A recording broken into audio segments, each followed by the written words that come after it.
while have not very much control over the nature of the organizing that they do, and again fighting the problem of the mouse click activism and activism that's reactive rather than base building over the power building over the long term. So we were borrowing the idea of the CSA, community supported agriculture. Is everybody familiar with? Who's not familiar with community supported agriculture? It's where people make a commitment to pay a certain amount a month, and then they're guaranteed a certain amount of groceries or a certain amount of the harvest, and it allows farmers to be able to plan what they can do. Anecdotally, when I was in Louisiana sometime a year and a half ago, a person with the local pieces group came up to me and said, "Oh, we love what you do. You know, we always have a presence in the 4th of July parade, but but we can't get young people. Maybe we should have you come and build a puppet." I think I phrased it slightly differently, but the idea was mostly fuck the puppet. Maybe what you should do. How many people are on your list? And the puppet is not the problem. And how many people are on your list? She said 300. Well, what if those 300 people all gave $5 a month on average?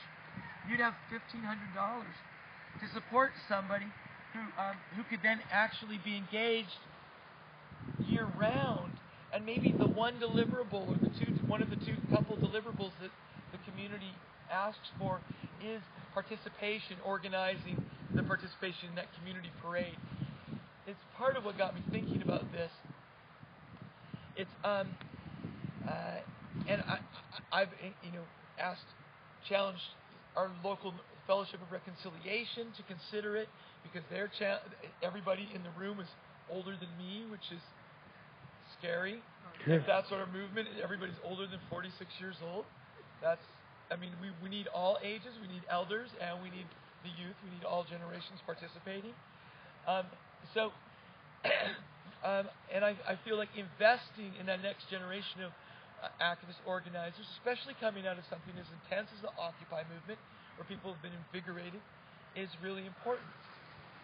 It's potentially an important next step for Backbone Campaign as an organization, but it's not exclusively related to our organization, but and we could be building a model or a prototype, and so we have a few ideas about it. That a community-supported organizer network would potentially, like for Backbone Campaign, if Backbone Campaign was going to do it, we would want to have a sort of a shared strategic framework and agreed principles, so that things that we've been learning in camp are shared language. We start to become actually literate in these more advanced strategic ideas that we've been presented to. That we'd have a shared tactical toolkit, so that things like giant banner building or whatever the various tactics were that continue to evolve would be documented and shared amongst the network. I should have probably put network up higher. I shared mutual fundraising tools, sharing ideas about how we raise money to support our work, whether that's the monthly contribution or easy events to organize, or the way that or crowdsource fundraising, etc. Obviously, a network of folks that can check in with each other and share their stories and best practices and lessons, etc. And then the big question that goes through my mind is how do you work the affiliation or non-affiliation in a way that's sustainable for the organization and is not exploitive to of the people, the young people, or anybody who's participating.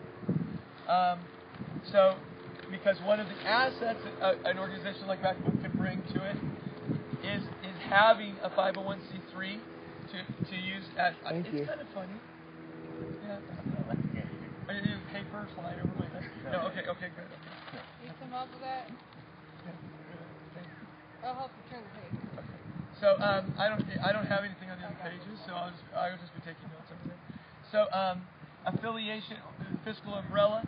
You know, if we did it something like a lumbar club, I mean, it does take finances just to manage somebody who's doing something. So when you've got someone who's doing something in another place or even in your own community, it costs the organization if they have to do the bookkeeping, etc. And there are probably multiple ways that people can contribute to the organization, but it seems like if there's affiliation and using the fiscal umbrella, there's also some sort of we have to find some sort of sweet spot so it's a just and sustainable partnership.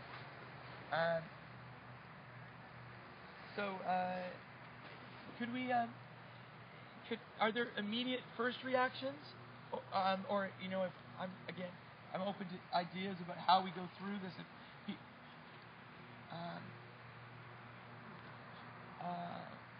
see. So any immediate reactions to this concept of the CSO? What do you see as the positive elements of it, and what do you see as negative elements of it? One of the positive elements I see to it is it kind of ties. I can't hear you. One of the positive elements I see to it is it kind of re-brings some of the splinters, some of the cells that have broken off from Occupy in all different directions back together, where we can actually bring organizers back into more of a focus, because we lose focus when we splinter like that and we shoot off in all different directions and everybody wants to have some kind of status or recognition. We lose power, and this feeds that flame instead of diminishing it. And so I see that as definitely the positive right off the bat. Well, one of the, I guess maybe it's not necessarily a negative, but it's a acknowledgement of the level of work that it would take. Is like how you would create the decision-making body around that. Like, is it a spokesperson model? Who's on the, like, you know, there's lots of groups that have 501c3s, so they offer to us, they take a percentage of your funding, and that makes sense to hold up their work. But if we go into this different model, then you're talking about, in order to make people trust that the money that they're giving is actually getting dispersed, what kind of decision body are you doing? Is it a spokes council model? Is it a board? Do people only get on the board if their project's getting funded, or if they're funded, then it's their responsibility to give back to the organization and be a part of the decision-making structure? So I don't know if that's a con necessarily, but it's something to flesh out. Fun. Okay, spokesperson model. In the grand strategy presentation, one of the concepts was creating harmony. Remember, among autonomous or polycentric power, and so that people can have a shared sense of the mission orders, but not be held back by a central organization. Which was going to what you were saying. Corey, go ahead. So this would also go in the category of something that would have to be hashed out. I feel like there would need to be some sort of way to kind of, I don't know, I can't really think of the right words, because I feel like the words I'm about to use aren't quite right, but a way to rate people's contributions. Yeah. Like an accountability process. Yeah, too? Yeah, and I mean some sort of measure of how, you know, I guess as someone who tends to like jump in when something needs to be done, you know, you want to make sure that people are holding up their end also, and not just using your resources. I think speaking up, because I'm noticing people cupping their ears, so if you're going to contribute something delightful, maybe shout it out. This pulls together in an interesting way what one of the report back groups said about engaging the broader community. And I know with housing and foreclosure work, we get a lot of empathy from people who aren't going through it. And as we all have said, a lot of anger towards the banks, but that's where it stops. So how do we pull them in? So I would love to learn more about this idea of having, having people put their money where their mouth is, as Bill was describing that experience in the south of that organization.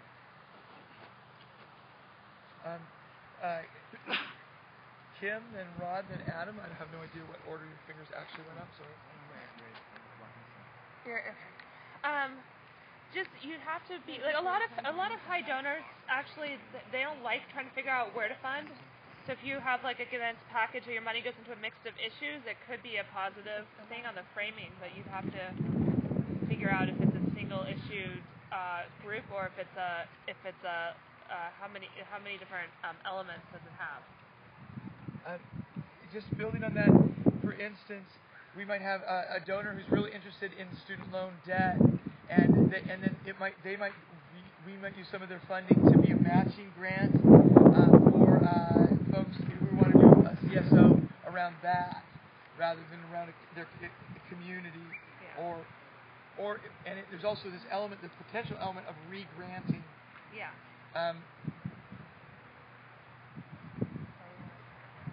Okay, re-granting. I said an order, right, Rod? I think it's kind of along what Kim was saying a little bit. Is to me, it's having a reputable group kind of behind it to get it started. I mean, I can see like City Life, that's been around a long time, could probably start something like this around if you don't already have it going in some form. But I can't see me going into Olympia and say, hey, I'm going to start this CSO and then have people just give us money without having a goal and even a little bit of a reputation of return for the buck. ROI, the return on investment, and what you're saying, so Rod, you're saying it needs credibility. Can I offer a potential piece of a solution? As soon as Adam gets his chance on stack, and then so Adam, then Angela, then. No, Adam was just covering his eyes. Yeah, my he apologies. didn't actually have Angela, his then, hand please. I found that it helps a lot in the fundraising to be in the way that some of the groups that I've worked with. Sorry, I apparently need even more coffee today. One potential route for fundraising that really gets people more willing, I think, to donate to more grassroots things is to be really specific about what the money is going to be used for. You're not just donating to some organization no one's heard of. You're donating to print these flyers for this thing. You're donating to feed these people at this event. You know, be really, really specific about what their money is being used for. Are you saying that this could be too general? Or that No, that's not a negative. That was a potential solution for new grassroots groups that are going out trying to do fundraising or get community support, you know, to make sure you're requesting funds and promising it's being used for something very specific. That way people aren't going, well, who are you and what's this money really going to be used for? Okay, I think Roy is on stack, then Blake, and then anyone else? Okay. I'm totally lost. I don't know what you're talking about. I'm sorry.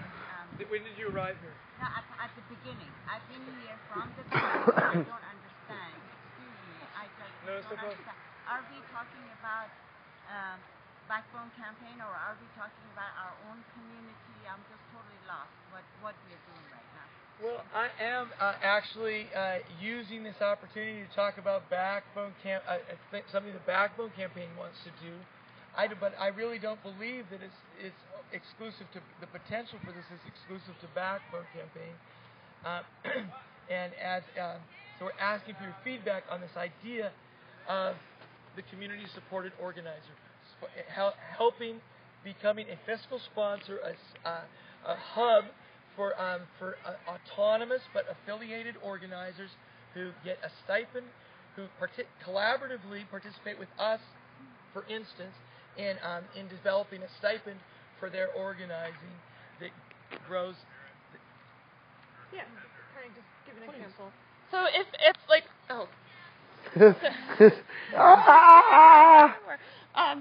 if something like this was, I think what he's proposing is unique and different.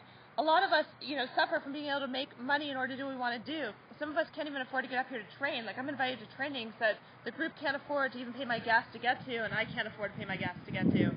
So if there's this community pot of money, that could be like, oh, we have money to maybe get Kim to our training, or there's some money that that the group has kind of co-raised to be like, yeah, we want to do this action, and this person actually has free time because they're between jobs right now, or they have 10 hours, we can get them some pay to get them to contribute with us. It's an interesting take on how to get resources to the people that we want to support and have it still be like a tax write-off, have it be something that's legitimate for people to put their money in. Not so many people are going to hand not as many people are going to want to hand me $500 just to make sure I go to a training because there's no accountability there, except for that I'm accountable, but not really, right? But if they give it to something like this, where there's a structure and maybe some accountability, I don't know what you're trying to describe, so I don't want to interpret you wrong, but it creates this process where people can feel confident that their money is going to where they want it to go, and there's like a tax write-off and maybe even a report process, so it's slightly more formal, so it gives people who are giving money a little bit more comfort, maybe. Yeah. No, there's certainly that, but now I want to get the stack a little clearer, because somebody was after Roya, right? No. Okay, so then I saw Ahern, and I saw Dawn, and I saw Scott, and I saw Joshua. So is there somebody else that wants to be on stack? How was that? Oh, you were after Roya. Okay, so we'll start with Blake. So, yeah, two positives for this. I mean, first one's two positives for this. I mean, first one's eminently practical, that it's a lot easier to get somebody to give $10 a month than $120 once a year. And the second is that... I'm sorry, can you speak up, Can you please? sit up, maybe? Okay, sorry. Sorry. Yeah, so Belt it out like they're over there. I'm sorry. So, I mean, there's the first point I was going to make is this is totally practical, that it's a lot easier to get somebody to give $10 a month than $120 once a year. Okay, and it's just psychological. That's the way it is. And the second part is that it has the image of a sustainable kind of ongoing drive, rather than gathering a bunch of money, putting it in a pot, and then spending it out. Say this is ongoing activities. So I think it's really will be very appealing. Once it'll take a while to build, but once you start building that base, like they have their lumber club and other things like that, I think it's a very good model to develop further, just because of those issues. Before we move into the stack, would people be interested in moving further into the shade? I see a cluster of people. There are people who want to be in the shade. Are we okay for now, or do we want to move? I mean, all we can do is just shift so people can... Okay, I can... Just come closer. Hear folks a little better. Why don't... Can we move... We're going to move this here so people can also hear.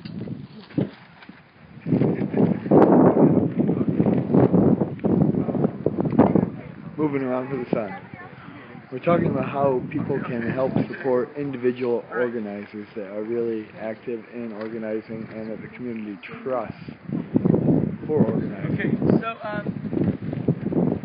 please remind me who's next on the stack. There was Ahern and Dawn. Ahern said he could go later. Dawn, go ahead. Oh, am I there? Yep. Okay. I am so interested in CSO organizer. I can't even tell you. Like, I want to be the first one to apply. But I'm having a hard time absorbing new information. I'm hoping we can explain what the schedule is as far as little R and big R reflection on our action we just had. Because I'm feeling like we're all about to go away, and I really want to make sure we have a moment to check in as to things. And it's hard to learn new information when we haven't, as a group, gotten to really get to take that moment. Like, I know Chris is going to be leaving soon, and before we all scatter, I want to make sure we check in. Interesting process point. Eric, when is this? So I've budgeted these terms, but yeah, that was for camp in general, not just for the action. Yeah. So it was more for a camp, like a wrap-up process before lunch, before we could like kind of break out into our own like little nodes. We wanted to connect before folks leave and after lunch, or after cleanup, I should say. So when do we start because we could do action as integrated into the camp evaluation. You know? Right, yeah. And what time does that start? It was originally scheduled for 12:30. It leaves only about 45 minutes for action and camp processing. Okay. Wrap up. And what time are we at now? We are currently at 11:21. 11:21. Yeah. Okay. So what if we can be done with this in 25 minutes? I think. Yeah. The one thing is that we're cutting into Kim's beating burnout. Oh, for crying out loud! We're burning out. We're burning out. Oh no. Okay. We can wrap this up in 5 minutes, 10 minutes, 5 minutes. Who needs to leave after, like at 2 o'clock? Does there anyone need to leave? Just. Yeah, I don't think it's about extending camp. Okay. I think that it's about being disciplined about schedule next year.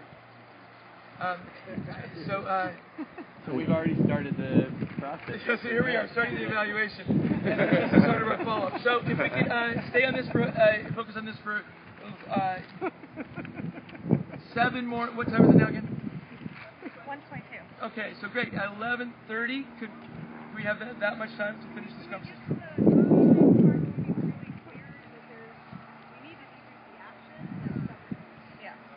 Yes, I agree. I think action's first, and then. I think we should stay on topic though and finish this up. Yeah, could we do that? Yeah, go for it. You're on stack. I don't want to jump stack. Scott and Joshua. Go ahead. Your turn. I'll go after you. Okay. I think this could be death to a grassroots organization, and it could also be life for a grassroots organization if it's done right. Can you speak to the group? I think you have to say that.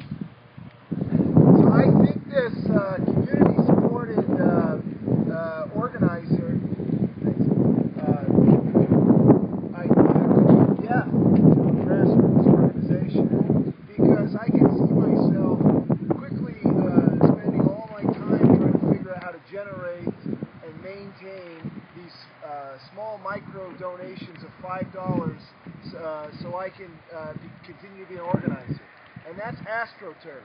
That's not grassroots. That's when you're not focusing on the mission at hand, which is actually doing something about the fucking problem and helping people. But it could also be, if done appropriately, it could be a big boost to a grassroots organization. And I see this as sort of like there needs to be like a nexus for this community-supported organizing, fundraising, and the grassroots organization that people are wanting to support. Like it shouldn't be the focus of them to build this. I think that they could contribute by doing the work that they always do, and then the people can contribute to this nexus in a way that's managed by some other type of group like Backbone, so that it doesn't interfere with the work that we're doing. Okay, just really sort of insert, but in response, first of all, hard money and soft money is very different than AstroTurf and whatever. So raising $5 from all your people in the community is not necessarily. I disagree on that point, but the thing that I do see that rises up a lot is that in all volunteer organizations, to decide who's getting paid is a problem.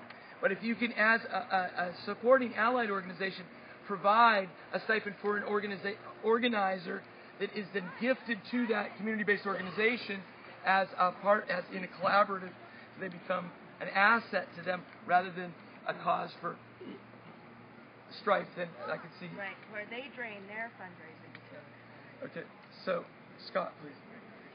My gosh. Okay, so one area is that normally when you're building your organization, you would say, and there are several asks of those. You have action items for whether you're clipboarding or canvassing or at a meeting or whatever. And often one of those things is come to a meeting. One of those things is we need somebody to do this task or this work. One of those things is bring 3 people to the meeting next week or whatever. And one of them is how much are you going to commit, right, in terms of keeping the campaign going financially. So I don't think it's like I think organically communities are supporting their organizers when they can, and this idea provides some laser focus on how to do it and in a laser focus, how to do it and sustain it. But the question I'm seeing arise is a question of community-supported organization, Backbone campaign, versus the community-supported organizer in their community doing their other thing that isn't Backbone campaign. And I'm wondering if you're thinking of we will provide the idea and maybe the tools for your community to have a CSO in exchange for a percentage of what you collect, okay, that's what you're thinking. And then the question then would be accountability for the community-supported organization, the community's supported organization, versus accountability for the community-supported organizers in their communities. And I think those are very separate concepts. And when you have a CSA, you know, there's no community-supported agriculture we were talking about in the very beginning. When you have a CSA, there's no if you're going to talk about that model, there's no overarching influence whatsoever. The PDF went out on the internet somewhere, and other communities picked it up and started their CSA.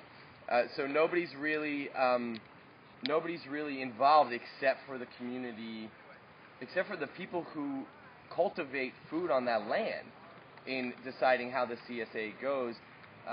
They could structure it as members who give to the CSA are invited to be part of decision making, but in the CSA, right? So I don't know. I think these are two different things, and the extent to which there will be a bridge ought to be clearly defined. Okay, Adrian, please. Yeah,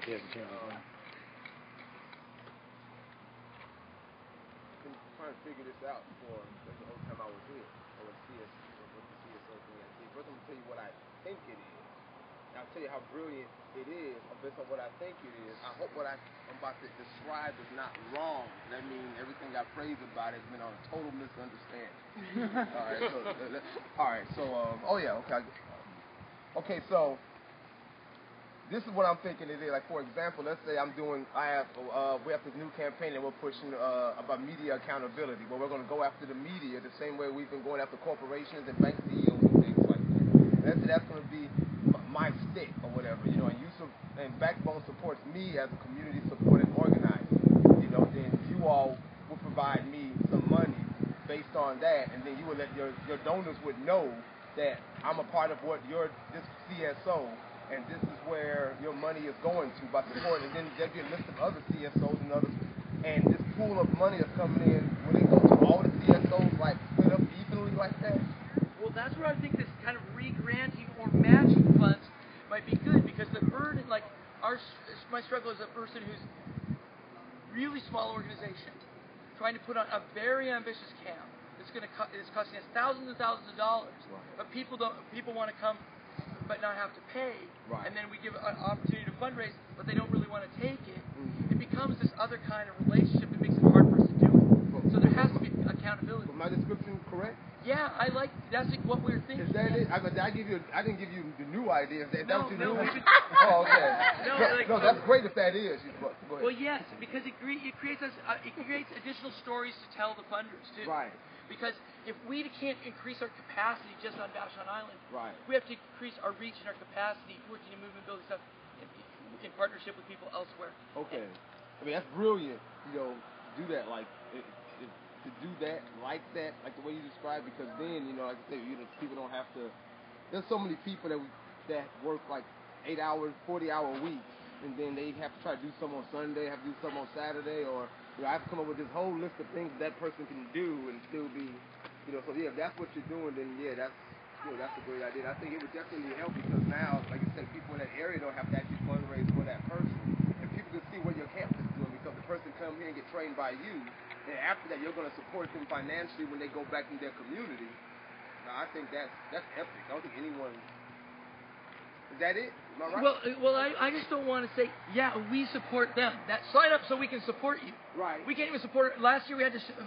well, of course, you got to work on this. It has to be like a match. It has to lift, and it has to generate enough energy that it creates the funding, the increased funding. Right. But I'm not even talking about the money part, but is that framework what I described it? Yes. Okay. Then you work on how the money's going to come in for that later. And so then we could, for instance, from camp, put together a workbook of all the trainings, you know, et cetera. So we start to create a digital or whatever document of what we think are essential skills, et cetera, that become part of the handbook. And then we become networked across the country. Right. And for those who need a fiscal sponsorship, there's that relationship. So I have a question.